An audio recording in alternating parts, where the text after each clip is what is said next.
حضور علیہ الصلوۃ والتسلیم نے فرمایا جو کسی کو خوش کرتا ہے، کسی کے دل میں خوشی کو داخل کرتا ہے، کسی کو خوش کرتا ہے، اس کو کیا اجر ملتا ہے؟ فرمایا اللہ تعالیٰ وہ جو اس نے مسلمان کے دل میں خوشی داخل کی، اس خوشی سے ایک فرشتہ کو پیدا کرتا ہے۔ یہ ترغیب و ترہیب کی حدیث ہے۔ جو اللہ تعالیٰ کی عبادت کرتا رہتا ہے، جب یہ قبر میں جاتا ہے تو فرشتہ اس کے پاس آ جاتا ہے، یہ کہتا ہے آپ کون ہیں؟ یہ کہتا ہے میں وہی خوشی ہوں جو تو نے ایک مومن کے دل میں داخل کی تھی۔ اب میں جب تو سوالات کرے گا تو تجھے ثابت قدم رکھوں گا، جب تو قبر میں اداس ہوگا تو تیری اداسی کو دور کروں گا، اور قیامت کے دن جب اللہ کے حضور حاضر ہوگا تو میں تیری سفارش کروں گا اور تجھے جنت میں تیرے مقام تک پہنچا کے آؤں گا۔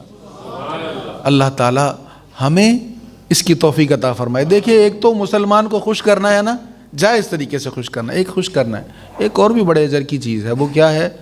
کسی کو تکلیف نہیں دینی۔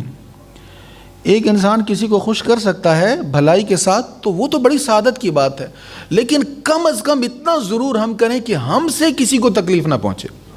ہم میں سے ہر کسی کے پاس ایسے بہت سارے مواقع آتے ہیں کہ ہم سے دوسروں کو تکلیف پہنچنے کے مواقع ہوتے ہیں، اگر ہم اس سے اوائڈ کرتے رہیں تو اس کا بھی اجر ہے۔ اللہ ہمیں اس کی توفیق نصیب فرمائے۔